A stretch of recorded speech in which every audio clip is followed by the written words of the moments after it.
बिस्मिल्लाहिर्रहमानिर्रहीम, अस्सलाम वालेकुम। मैं हूं हारून अब्बासी। नाज़रीन कराम, साद हुसैन रिजवी की गिरफ्तारी हुई, उसके बाद जो सूरत हाल पैदा हुई वो आपके सामने है। लेकिन साद हुसैन रिजवी की गिरफ्तारी किस बिना पर हुई, उसे क्या रंग दिया गया, ये गिरफ्तारी किसकी दरख्वास्त पर हुई थी, और ये गिरफ्तारी जो अब हुई है, जो अब इब्तिदाई तौर पर स्टेटमेंट जारी की गई है, इसको कैसे नमूसे रिसालत के साथ जोड़ा गया और लोगों में जो है मजहब कार्ड इस्तेमाल करने की कोशिश की गई, मैं आपके सामने वाज़ेह करता हूँ। इस वीडियो में मैं किसी किस्म का कोई लिहाज नहीं करूंगा, क्योंकि हकायक जो है कम से कम मेरे सामने, अगर बहुत से लोगों के सामने आया हुए हैं, लेकिन मेरे सामने खुद आया हो गया, मैं खुद इन लोगों से बात करके आया हूं। मैं आपको सारी वो कारगुजारी भी सुनाता हूं जिस तरह मैंने इनसे बात की और मैंने जो महसूस किया है और ये लोग किस तरह चीजें जो है लेकर आगे चल रहे हैं वो मैं बताता हूं। सबसे पहले मैं आपको सारे वो फुटेजेस दिखाता हूं जिसमें इन्होंने पुलिस वालों को मारा, इन्होंने पेट्रोल के टैंक को जलाया, इन्होंने लोगों की गाड़ियां तोड़ी और एक गाड़ी को डंडे से मारे थे। एक मीडिया वाले जो थे, वो जो गालिबन डिजिटल मीडिया के कुछ लोग थे, उन पर इन्होंने तशद्दुद किया और इस वजह से तशद्दुद किया कि आप हमारी फुटेजेस क्यों बना रहे हैं कि हम गाड़ियों को तोड़ रहे हैं। उसके अलावा इन्होंने एक एम्बुलेंस में, सारी आपको स्टेटमेंट्स दिखाता हूँ, खबरें भी दिखाता हूँ, एक एम्बुलेंस को रास्ता नहीं दिया। एम्बुलेंस वाले जो है वो, उसमें जो मरीज था वो अपनी जान की बाजी हार गया। उसके बाद इन्होंने कई पुलिस वालों को जख्मी किया, पुलिस वाले मैदान छोड़कर भागे, ये पीछे लगे थे, डंडे बरसाए इन्होंने और एक जो पुलिस वाले थे उसको शदीद तरीन जख्मी किया। मजमूई तौर पर ओवरऑल जो फिगर बताए जा रहे हैं वो 20 से ज्यादा अफराद जो हैं इस दुनिया से चले गए हैं, अपनी जान की बाजी हार गए हैं। उन 20 लोगों का कौन जिम्मेदार है? और जो एम्बुलेंस, ये आप खबर पढ़ सकते हैं, एम्बुलेंस में जो मरीज था उसकी जो जान गई, उसका जिम्मेदार कौन है? उसकी एफआईआर किसके खिलाफ कटनी चाहिए? ये कम से कम आपको इस चीज का अंदाजा लगाना चाहिए। अब ये बात करते हैं नमूसे रिसालत की। देखें एफआईआर जो कटी है, ये आप जो है स्टेटमेंट देखें, एफआईआर जो कटी है वो पीर अफजल कादरी की दरख्वास्त पर कटी है, जो साद हुसैन रिजवी के खिलाफ एफआईआर कटी है। अब इंतजामिया तो किसी ना किसी तौर पर एक्शन लेती है। आप ये कहें जी साद हुसैन रिजवी को गिरफ्तार कर लिया, ये इंतजामिया ने बहुत गलत किया। कल तक मैं भी यही कह रहा था कि जी इंतजामिया ने बहुत गलत किया, इंतजामिया को इस सूरत हाल में ऐसा नहीं करना चाहिए था। इसका मतलब तो ये कि आप डर रहे हैं, आप जो है ब्लैकमेल हो रहे हैं, रियासत ब्लैकमेल हो रही है। कानूनी तकाजे हैं सारों के लिए। उधर से हम बात करते हैं जी बड़े इंसान के लिए, और जो वडेरा है उसके खिलाफ कानून काम नहीं करता, आम इंसान के लिए काम करता है। जब कानून वडेरे के लिए काम करता है तो हम कहते हैं ये सब कुछ गलत कर दिया जी इन्होंने। देखें सिचुएशन ये, पीर अफजल कादरी ने एक एफआईआर दर्ज करवाई साद रिजवी के खिलाफ। अब उनको ये नहीं पकड़ा। मैं बताता हूँ इन्होंने मजहब कार्ड कैसे इस्तेमाल किया। इन्होंने दरख्वास्त जो है दायर करवाई, उसकी सारी जो डिटेल्स हैं वो मैं स्क्रीन पर भी चला देता हूँ। उसमें साफ लिखा हुआ था कि ये साद हुसैन रिजवी जो हैं तहरीक लब्बैक के कुछ असासे हैं, कुछ कब्जा ग्रुप का हिस्सा बन के इसने उस पर कब्जा किया और उस मदरसे को ये चला रहा है, और जो उसकी जो है कारोबार वगैरह है उस पर कब्जा इसने किया हुआ है, वो जमात का हिस्सा है। उसके बाद इन्होंने एक एफआईआर में ये चीज दर्ज करवाई कि मुझ पर इसने हमलावर करवाया और मुझको मारने की धमकियां दी। ये इससे पहले भी हमने आपको रिपोर्ट किया था कि कुछ अर्सा पहले भी जो साद हुसैन रिजवी को इन्होंने नशई और ये इस तरह की चीजें कही थी। अब जो है मुकदमा जो दर्ज हुआ वो ये हुआ जब इल्जाम लगाया गया कि मुझको मारने की धमकियां दी गई हैं और इस तरह की सूरत हाल जो है सामने लाई गई है। तो अब साद हुसैन रिजवी को तो गिरफ्तार करना ही था, क्योंकि क्लैरिफिकेशन चाहिए थी, जवाब चाहिए था। क्योंकि पहले इन्होंने ऐलान भी कर दिया गया था कि 20 को ये इस्लामाबाद आ रहे हैं, तो ये सारी सिचुएशन इसीलिए खराब हुई। उन्होंने जब गिरफ्तार किया उसे, तो इन्होंने कहा जी नामूसे रिसालत के लिए गिरफ्तार कर लिया, ये हुकूमत बड़ी वो है और ये है और वो है, निजाम यहूदियों का है और रियासत पता नहीं क्या कर रही है। उसके बाद जो है पूरे मुल्क में इन्होंने अफरा तफरी फैलाई, इन्होंने लोगों को तशद्दुद का निशाना बनाया, इन्होंने डिजिटल मीडिया के लोगों को तशद्दुद का निशाना बनाया जो इनकी वजह से वहां पर आए हुए थे। जब इनको, अभी तो ये लोगों के जत्थे मौजूद हैं, ये तशद्दुद कर रहे हैं, सब कुछ कर रहे हैं, लेकिन जब ये हालात बदलेंगे और जब ये सब कुछ ठंडा होगा, तो जब इन लोगों के खिलाफ कार्रवाइयां होंगी, इनको तशद्दुद का निशाना बनाएगा, तो ये डिजिटल मीडिया के लोग इनके लिए आवाज उठाएंगे। ये भूल जाते हैं, ये इतने तकब्बुर में और जुनूनियत में कि ये भूल जाते हैं कि यही लोग हमारे पास जो खड़े हुए हैं, यही रिपोर्टर्स जो खड़े हुए हैं, ये हमारे लिए हक की आवाज हमारी बुलंद करते हैं। जब हमें मारे पड़ रही होती है, हमारे साथ जो तशद्दुद किया जाता है, यही मीडिया रिपोर्ट करता है। जब ये मीडिया रिपोर्ट नहीं करेगा, आपके साथ जिस किस्म का भी सलूक किया जाएगा, आप कहां से अपने हकूक के लिए आवाज बुलंद करेंगे? आज इसी मीडिया ने आपके हक की आवाज उठाई और आपका एहतजाज दिखाया, लेकिन आपने इन्हीं पर तशद्दुद किया। ये आपको भुगतना पड़ेगा जब आप पर कार्रवाइयां होंगी, जब आप पर जो है इंतजामिया इंतकामी कार्रवाई करेगी, तो कोई आपके हक के लिए बात करने वाला नहीं होगा, क्योंकि आपने गलत किया है। आपने लोगों की जानें ली हैं, आपने एम्बुलेंस को रास्ता नहीं दिया, आपने लोगों की गाड़ियों को मारा है, लोगों की गाड़ियों को जलाया है, लोगों के गरीब रक्षे वालों को जलाया है। एक वीडियो आपको मैं दिखाता हूं जिसमें रात को लोग जो थे कुछ, वो पीर साहब कोई बैठे हुए थे, इनके मदरसों के जो मुहतमिम होते हैं वो सड़कों पर दरिया बिछा के बैठ गए फट्टे लगा के, और फिर एक लोग आए, लोगों का एक मजमा आया, उन्होंने अपना हाथ जोड़कर कहा कि हमें जाने दो, हमारे बच्चे भूखे घर में बैठे हुए, 5 घंटे से 7 घंटे से हम रोड पर रुल रहे हैं, रोड पर जलीलो ख्वार हो रहे हैं। वो हाथ जोड़कर रो के इनको आगे कह रहे हैं, लेकिन ये बेबस बने हुए हैं और ये जो है ऐसे खून ख्वार किस्म के जान लेने के उन पर तुले हुए, उन्होंने उनको रास्ता नहीं दिया। लोग रो रो कर कहते रहे हमारे बच्चे घरों में भूखे हैं, हमारे घर में कोई नहीं है, हम बाहर कमाने के लिए निकले थे, घर को लौट रहे हैं, 6 घंटे हो गए रोडों पर जलील हो रहे हैं, हमें रास्ता दे दें।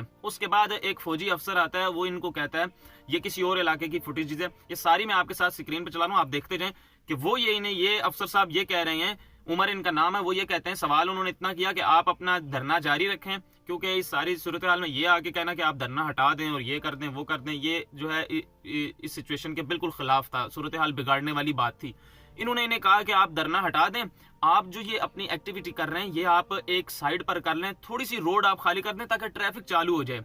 इसके जवाब में जो मौलवी साहब थे सामने और जो इनके लोग थे वो ये कहते हैं कि उमर साहब हम आपका एहतराम करते हैं, और जो हजरत उमर रजी अल्लाह तआला अन्हु थे और उनका आपको फैज हासिल हो। और उन्होंने सबसे बेसिक पॉइंट ये किया, उस फौजी अफसर ने कहा कि सबसे पहले क़यामत के दिन हुकूकुल इबाद का सवाल होगा कि आपने बंदों के कौन हकूक दिए। मैं आपके सामने हदीस भी कोट करता हूँ, लेकिन मैं आपको पहले ये जो स्टेटमेंट है इनके हवाले से जो वाक़या वो मैं बता दूं। तो वो आगे से जवाब ये देते हैं कि जी नहीं, रोड तो खाली नहीं हो सकती, हम यहीं पे करेंगे, आप भी हमारे साथ शामिल हो जाएं। लब्बैक लब्बैक नारे शुरू कर दिए। लोग जो है जुनूनियत का शिकार हैं, और फिर उन्होंने फिर इनको वार्निंग दी कि आप साइड पर हो जाएं, आप रोड को जो है चालू करें। वो साइड पर हो गए। अब ये कहते हैं कि जी नमूसे रिसालत के लिए निकले। क्या नबी सल्लल्लाहु अलैहि वसल्लम की ये तालीमात हैं? जो कुछ ये कर रहे हैं रोडों पर, जिस किस्म की फुटेजेस वायरल हो रही हैं, जिस किस्म की ये जिस तरह कोई दहशतगर्दी आकर करता है और किसी चीज का लिहाज नहीं करता, इस किस्म के वाकयात सामने आ रहे हैं। नबी सल्लल्लाहु अलैहि वसल्लम की हदीस है कि एक इंसान मुसलमान वो है जिसके हाथ जबान से दूसरा मुसलमान महफूज हो। अब अगर इस हदीस को कोट किया जाए तो जो लोग दूसरे मुसलमान को तकलीफ दे रहे हैं, दूसरों को तकलीफ दे रहे हैं, उनकी जानू लेने पर तुले हुए हैं। और अगर कोई रास्ता मांगता है, जिसने एक गाड़ी वाला आया, उसने रास्ता मांगा, उसने कहा आगे से हटे, मुझे घर जाना, मेरे बच्चे भूखे हैं, उसकी गाड़ी को इन्होंने डंडों से उसके सारी फ्रंट बैक स्क्रीन तोड़ी, साइडों वाले शीशे तोड़े, सारा कुछ तोड़ दिया। वो बेचारा गाड़ी रिवर्स करके दूसरी साइड भाग गया। पुलिस की जहां तक बात है, पुलिस पर इन्होंने तशद्दुद किया। पुलिस के जो दस्ते थे वो पीछे भागने पर मजबूर हुए, क्योंकि ये डंडा बरदार थे। और किसी भी चीज को कंट्रोल करने के लिए जो इंतशार फैलाने की बेसिक वजह होती है, क्योंकि ये लोगों के दिमागों में इन्होंने कीड़ डाला हुआ है कि आप अपनी जान दे दें, आप जो जान देंगे वो नबी सल्लल्लाहु अलैहि वसल्लम के जो है वो नाम पर देंगे। ये सारी सिचुएशन है। दरख्वास्त क्या थी, एफआईआर किस चीज की कटी थी? पीर अफजल कादरी की। लेकिन इन्होंने रंग क्या दिया कि नमूसे रिसालत के खिलाफ साद रिजवी ने कहा था कि 20 अप्रैल को निकलेंगे। 20 अप्रैल को निकलेंगे तो 20 अप्रैल को गिरफ्तार हो सकते थे ना, रस्ते आ रहे होते, रस्ते में गिरफ्तार हो जाते। अगर तो इतनी बेवकूफ है इंतजामिया कि अमन अमान की सूरत हाल बरकरार रखने के लिए उन्होंने ये कुछ किया, तो अमन अमान तो वैसे ही खराब हो गया।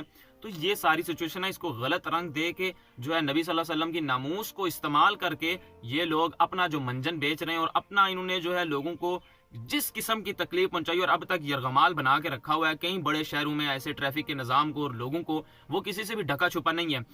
और जो इन लोगों से बात की जाती है, और इनमें ऐसे तादाद ऐसे हैं जो गुटके खा रहे हैं, नशे कर रहे हैं। मैंने अपनी आंखों से देखे हैं, मैं आपसे झूठ नहीं बोल रहा, मैं आपसे सच बोल रहा हूं कि मैंने जिन लोगों से बात की वो नशे खा रहे थे, गुटके खा रहे थे। पिछली वीडियोस में आप देख सकते हैं।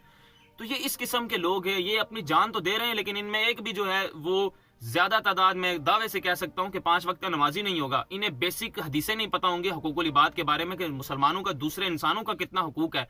आप फ्रांस की बात करते हैं, आप जाएं फ्रांस में, आपने फ्रांस में जो आपके लोग मौजूद हैं वहां पर नौकरियां करें, उनको कहें वीजे और वो सारे जो मराहत है उनके मुंह पर मार के पाकिस्तान आए।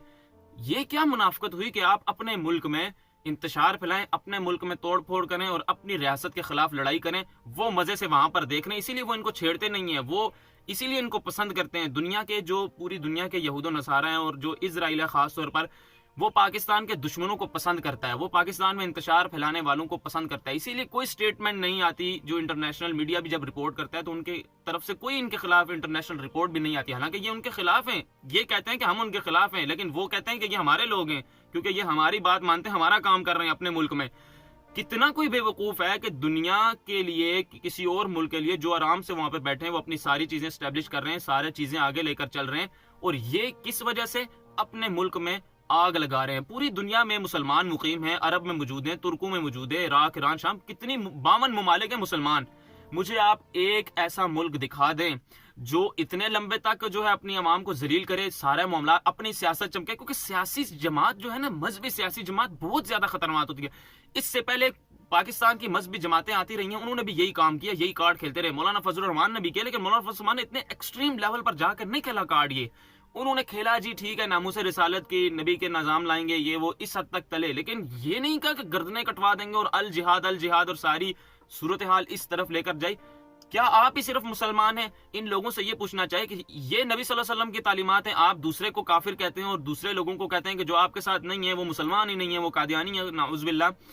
आप ही सिर्फ मुसलमान हैं? पूरी दुनिया में 1.5 अरब मुसलमान हैं, क्या सिर्फ आप ही चंद हजार लोग मुसलमान हैं, बाकी सारे दुनिया में मुसलमान नहीं है? या वो सारे आप उनको यहूदियों के लोग कहेंगे? कितनों को आप यहूदियों के लोग कहेंगे? कितनों को बिके हुए कहेंगे? ये शर्म का मुकाम है उन लोगों के लिए जो लोग दूसरे इंसानों को तकलीफ पहुंचा रहे हैं। आखिर में मैं वो वीडियो पर भी वजाहत दे देता हूं, जो एक फौजी जवान जो थे वो नारा लगा रहे थे लब्बैक लब्बैक, और रास्ता उन्होंने दिया, फिर इन्होंने भी पाक फौज के नारे लगे। वहां पर जो लोग थे, उस हवाले से कुछ चीजें अब तक ये सामने आई हैं कि उस जो वो एक पूरी लाइन थी फुटेज, जिसमें सिर्फ एक गाड़ी आई, वो 8-10 गाड़ियां थी फौजियों की, उस पे जो है हसास किस्म का असला मौजूद था। तो वो अवाम का जो जम्मे गफीर था आगे, तो वो कोई हरबा ऐसा इस्तेमाल ना करना चाहते थे कि वहां पर इंतशार फैले या असला वो लोग निकाल लें या कंट्रोल से चीजें बाहर हो जाएं। तो ये एक स्ट्रेटजी होती है। उसके तहत एक नौजवान को उन्होंने आगे किया कि आप इनसे बात करें, कहीं रास्ता दें और आप भी नारा लगाएं नबी सल्लल्लाहु अलैहि वसल्लम की नामूस का। ज़हन से बताए वो तो सब हम जो है, ये नारे से तो कोई मसला नहीं है, जो नबी सल्लल्लाहु अलैहि वसल्लम की नामूस का नारा है वो तो सब मुसलमान का फर्ज है, और हम खातिमुन नबीयीन समझते हैं मोहम्मद सल्लल्लाहु अलैहि वसल्लम को। तो उस नौजवान ने ये नारा लगाया, तो फिर जब नीचे से पाक फौज जिंदाबाद के नारे हुए, तो ऑटोमेटिकली लोगों ने रास्ता दिया और वो गाड़ियां वहां से निकल गई। तो सोशल मीडिया पर इस किस्म की भी चीजें चल रही हैं, प्रोपेगेंडा करने की चीज। फिर आखिर में कहूंगा कि ये कोई मुसलमानियत नहीं है, ये कोई आशिक रसूल सल्लल्लाहु अलैहि वसल्लम से उस शख्स का कोई ताल्लुक नहीं है जिसके हाथ से और जबान से, ये तो हाथ से बात बहुत आगे निकल चुकी है। ये असला लोग लेकर आए हैं और ये लोगों पर जो है इस किस्म का तशद्दुद करने कि यहाँ पर बयान करना बड़ा मुश्किल है। वो मुसलमान और उस इंसान का आशिक नबी सल्लल्लाहु अलैहि वसल्लम से आशिक रसूल वो कभी नहीं हो सकता जो अपने हाथ से किसी दूसरे मुसलमान को नुकसान पहुंचाए। ये इन लोगों को हदीसें बार बार पढ़ के सुनाई जाएं ताकि इन लोगों को शऊर है। इनको पता ही नहीं है, ये समझते हैं इस दूसरे मुसलमान को थप्पड़ मारना, इसकी गाड़ी तोड़ना, ये नबी सल्लल्लाहु अलैहि वसल्लम के इश्क में हम करें तो हमें सवाब मिलेगा। क्या नबी सल्लल्लाहु अलैहि वसल्लम की ये तालीमात है? मैं बार बार ये लफ्ज दोहरा रहा हूं। और सपोज करें अगर नबी सल्लल्लाहु अलैहि वसल्लम ने हशर में इन लोगों से मुंह फेर लिया, तो फिर ये लोग किधर जाएंगे? ये इन लोगों को समझना चाहिए। ये जो ग्रास रूट लेवल पर लोग हैं, इनके बड़ों को तो पता है, लेकिन वो जानबूझ के इनके इस्तेमाल कर रहे हैं। मेरा उन लोगों को पैगाम है, खुदा के लिए आप सोचें कि जो आप कर रहे हैं, क्या ये नबी सल्लल्लाहु अलैहि वसल्लम की तालीमात हैं? आप हदीस बेशुमार ऐसी हदीसें हैं जो हकूकुल इबाद के बारे में, और आपने क्या मंजन बेच, नबी सल्लल्लाहु अलैहि वसल्लम की गुस्ताखी हो गई। नबी सल्लल्लाहु अलैहि वसल्लम की नामूस के लिए हम निकले, नबी सल्लल्लाहु अलैहि वसल्लम की नामूस के लिए आप लोगों को जगह नहीं दे रहे, एम्बुलेंस को रास्ता नहीं दे रहे, रोडें ब्लॉक कर रहे हैं, टायर जला रहे हैं, किस किस्म की हरकत कर रहे हैं? खुदा के लिए सोचें और कल से इस वक्त से डरें कि नबी सल्लल्लाहु अलैहि वसल्लम आपसे मुंह फेर लें तो फिर आप कहां जाएंगे, उनको क्या जवाब देंगे? ये पॉइंट है। मुझे इजाजत दें। चैनल पर अगर नए हैं तो चैनल को भी सब्सक्राइब कर लें ताकि इसी तरह मुकम्मल ईमानदारी के साथ एक्सक्लूसिव डिटेल और रिसर्च बेस्ड कंटेंट मैं आपकी खिदमत में पेश कर सकूं। अल्लाह हाफिज।